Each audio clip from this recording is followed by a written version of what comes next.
All Middle-earth is within his reach now.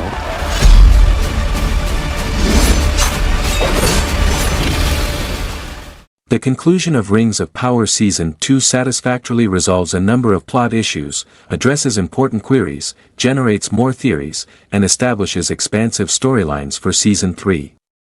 Many have been speculating about the Rings of Power's future since the first season concluded. The second season of the Rings of Power addressed this theory with a more assured narrative that focused on the creation of the Lord of the Rings. Rings of Power as Sauron used deceit to rise to the top of Middle-earth's power structure and the Free Peoples rebelled against his darkness. The climax of this tale was reached in the second season finale of the Rings of Power, where the majority of the cast gathered to protect a region from Adar's army while Celebrimbor made his last stand against Sauron.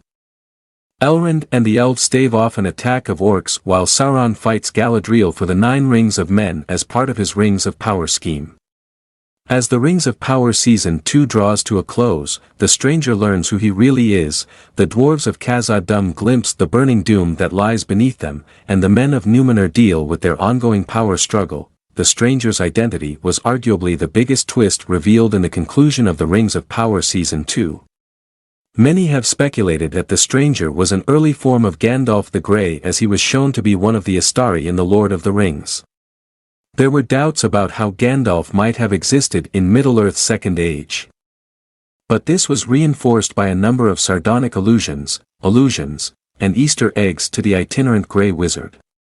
The stranger is revealed to be Gandalf in the Rings of Power Season 2's finale. Despite the seeming disrespect for Tolkien's original works, this was expected given the frequent and overt allusions to the famous wizard. That being said, there were always alternative ideas that suggested the stranger and his dark wizard counterpart were actually the two seldom mentioned blue wizards from Tolkien's writings. All the same, the stranger's identity as Olorin, the Second Age's take on Gandalf, was verified by the Stewar's references to him as Grand Elf, the discovery of his staff, and the dark wizard's confrontation. The other major storyline of the Rings of Power Season 2's ending surrounded the fate of the 9 Rings of Men. At the onset of the episode, the rings were in Galadriel's grasp as she looked to escape Eregion while saving as many lives as she could. Eventually, Sauron catches up to her and confronts her. Amid more offers of crowns and partnerships, taunts, and torments, Sauron and Galadriel clash until the former gains possession of the 9 rings.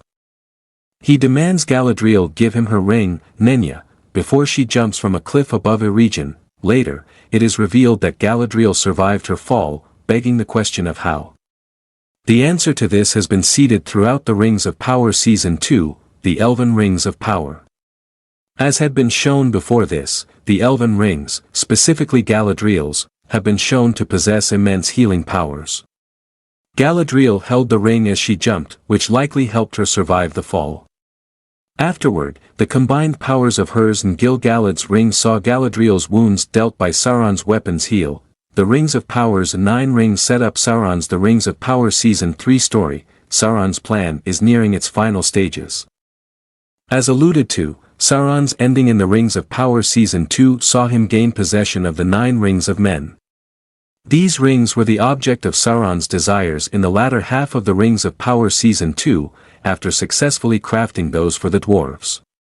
In gaining the 9 Rings of Men, Sauron's story for the Rings of Power Season 3 has been established, linking to the Lord of the Rings Nazgul. Now that Sauron has the 9 Rings of Power, he will seek out the Lords of Men he desires to bend to his will. In the Rings of Power Season 3, this plot will unfold.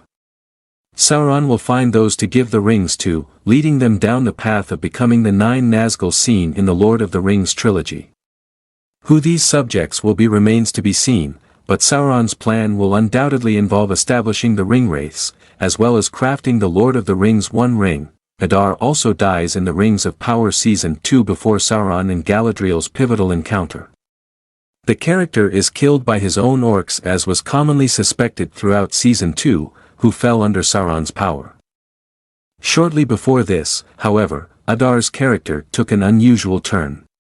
Adar returned to his fair elf form in the Rings of Power Season 2, Episode 7, after gaining Galadriel's ring. This assisted him in seeing the folly of his actions in giving up so many of his Uruk offspring. The power of the ring helped him realize this, turning his heart into a desire to forge a truce between the elves and the Uruk. Although Adar still wishes to defeat Sauron alongside Galadriel, he vows to recall his army to Mordor and lead them into an age of peace alongside the other races of Middle-earth. Unfortunately, this truce does not last as Adar is killed by his own orcs. The siege of Eregion came to an end and the elven city was destroyed in the Rings of Power Season 2 finale. But many of its occupants were able to flee as a large number of dwarves showed up to battle the orcs. The elves withdrew to a secret valley in the Misty Mountains to the north of Eregion, led by Elrond, Gil-galad, Arendar, and Galadriel. This valley will eventually become Rivendell, Elrond's stronghold that is extensively described in both The Lord of the Rings and The Hobbit. Will the Balrog return in the Rings of Power Season 3? The Balrog's return is imminent. The Rings of Power Season 2's finale opened with an epic scene in which Durin IV confronted his father. Durin III had succumbed to the power of the ring and opened a pathway through the mountain into a chasm filled with mithril. However, within this chasm was also the Balrog, the demon born of shadow and flame that has long been teased as the doom of the dwarves. That said, the Balrog did not stay for long, teasing its return in the Rings of Power Season 3. The Balrog was supposed to demolish Khazad-dûm in the Third Age according to Tolkien's Lord of the Rings series. The vast dwarven kingdom has been teased in the Second Age to become the crumbling state of Moria by the Balrog. Given the somewhat altered timeframe and revised order of events in the Rings of Power. More than any other season, the Rings of Power's Season 2 finale included hints that the Balrog would most certainly return for Seasons 3 and beyond. Another plot point that was resolved in the Rings of Power Season 2's ending was that of Elendil's. Despite the ending of his arc, major foundations were built for his future story in the Rings of Power Season 3. This came in the form of a new weapon, first teased in the Rings of Power Season 2, Episode 5. Elendil received the Sword of Narsil in the Rings of Power Season 2's ending, a weapon given to him by Queen Miriel that signifies him as one of the true Númenórean faithful. This weapon is one of the most powerful in the entire franchise, as evident by its future in the Lord of the Rings trilogy. Not only does Narsil become a symbol of Elendil's strength as he becomes the High King of Gondor and Arnor, but it is eventually used by Isildur to cut the One Ring from Sauron's finger during the War of the Last Alliance. Later, it is reforged into Andúril, Flame of the West, for Aragorn during the War of the Ring. Back over in the Middle-earth lands of Run, more about the Dark Wizard was revealed in the Rings of Power Season 2's ending. Before Gandalf's identity was revealed, the wizard had to save the Stewars, Nori, and Poppy from the Dark Wizard and his servants. Although the Dark Wizard states he wishes to help Gandalf defeat Sauron, the heroic Istari comes to realize it is only so his dark counterpart can fill the void afterward. This leads to a brief confrontation in which the Dark Wizard tries to kill the Stewars before fleeing. The rivalry between Gandalf and the Dark Wizard is thus left over for the Rings of Power Season 3, begging the question of whether the latter is Saruman. After all, the dynamic between the two in the Rings of Power is similar to that of Gandalf and Saruman in the Lord of the Rings trilogy.